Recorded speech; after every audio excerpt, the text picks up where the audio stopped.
দর্শক, রাতের পরিস্থিতির খবর জানছিলাম আমরা কারফিউ চলাকালীন। এবার একটু চলে যাব গোপালগঞ্জে। এখনকার সবশেষ পরিস্থিতির খবর জানবো।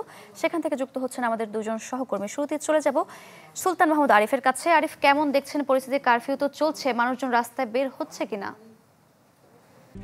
RICL TMX, যুগের পর যুগ স্থাপনা থাকে মজবুত। সারিকা, গতকাল যে তাণ্ডব চলছিল সেক্ষেত্রে সারা রাত ব্যাপী একটি আতঙ্ক তৈরি হয়েছিল পুরো গোপালগঞ্জ ব্যাপী, এবং আমরা দেখেছি যে মানুষজনের খুব একটা উপস্থিতি নেই।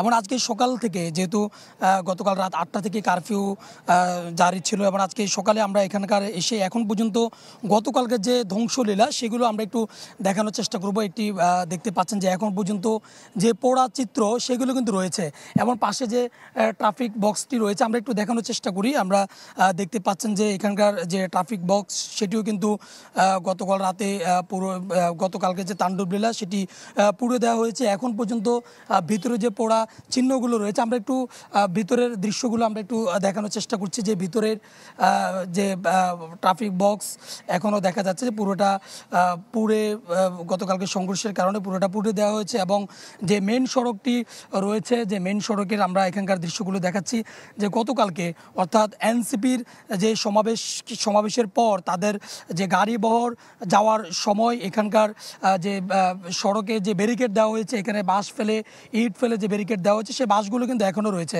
এবং এখান থেকে শুরু করে পুরো সড়কটিতে কয়েকটি জায়গায় স্তরে স্তরে কিন্তু এই জায়গাগুলোতে আগুন ধরিয়ে দেওয়া হয়েছে। এবং এখান থেকে শুরু করে কয়েক কিলোমিটার দূর পর্যন্ত পুরো রাস্তা জুড়ে আগুন ধরিয়ে দেওয়া হয়েছে। সেই আগুন ধরিয়ে দেওয়ার যে চিত্র সেটি এখন পর্যন্ত রয়েছে। আমরা একটু সামনে যাচ্ছি, যে পুলিশ চেকপোস্টের যে বক্সগুলো রয়েছে সেই বক্সগুলো ফেলে সড়কে যে গতকাল রাতে যে বাধা সৃষ্টি করা হয়েছে সেই দৃশ্য কিন্তু এখন পর্যন্ত রয়েছে। এবং বলা যায় যে গোপালগঞ্জে গতকালকের তাণ্ডবের পরে, সংঘর্ষের পরে যে কারফিউটি জারি করা হয়েছে গতকাল 6টা থেকে 8টা থেকে আজকে 6টা পর্যন্ত, সেই কারফিউর প্রভাব কিন্তু এখন বলা যায় যে গতকাল রাতে যেভাবে ছিল এখন দিনের বেলা ঠিক সেভাবে আমরা কারফিউর প্রভাব আমরা দেখতে পাচ্ছি না। সাধারণ মানুষজনের উপস্থিতি কিন্তু রয়েছে, সাধারণ মানুষজন এখন ধীরে ধীরে বের হচ্ছেন।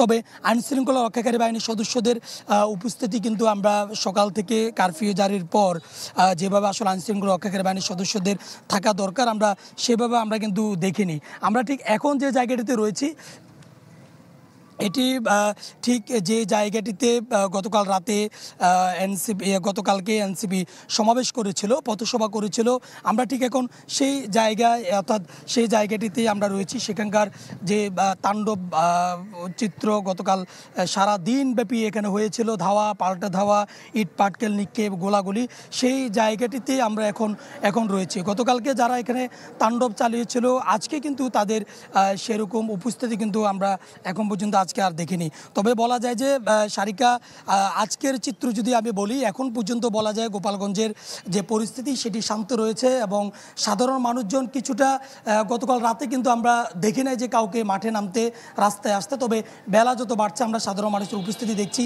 যানবাহন চলাচল কিন্তু নির্বিঘ্নে যানবাহন চলাচল করছে, এবং আইনশৃঙ্খলা রক্ষাকারী বাহিনীর সদস্যদের উপস্থিতি তেমন একটা দেখিনি। তবে বেলা বাড়ার সাথে সাথে এখানকার পরিস্থিতি যদি নতুন করে মোড় নেয় তখন নতুন করে তথ্য দেওয়া যাবে। সারিকা। আরিফ, ধন্যবাদ আপনাকে। গোপালগঞ্জ থেকে যুক্ত আছেন আরেক সহকর্মী বাদল শাহ। বাদল, আপনি কোন এলাকাতে আছেন, কি পরিস্থিতি সেখানকার? আপনার পেছনে দেখতে পাচ্ছি যানবাহনের চলাচল মোটামুটি রয়েছে, জানাবেন বিস্তারিত। সারিকা, আমি এখন রয়েছি যেখানে জাতীয় নাগরিক পার্টির যে সভাটি হয়েছিল ঠিক সেই স্থানেই আমি এখন রয়েছি। কারণ এই স্থানে সভা শুরুর আগে একবার হামলার ঘটনা ঘটে, এবং এই সমাবেশ শেষ করে যখন মাদারীপুর যে বহরটি যাওয়ার সময় কিন্তু যে হামলার ঘটনা ঘটে, ঠিক এখান থেকেই কিন্তু এই হামলার ঘটনাগুলো ঘটেছিল। এই হামলার ঘটনার পরপরই কিন্তু গোপালগঞ্জের যে বিভিন্ন পয়েন্টে, বিশেষ করে নতুন বাজার এলাকা, ঘোষের চর, মডেল স্কুল রোড সহ বিভিন্ন পয়েন্টে কিন্তু আওয়ামী লীগ ও ছাত্রলীগের নেতাকর্মীরা কিন্তু জড়ো হয়ে এনসিপির গাড়িবহর এবং পুলিশের উপর কিন্তু হামলা চালায়, এবং পুরো শহর কিন্তু তখন রণক্ষেত্রে পরিণত হয়।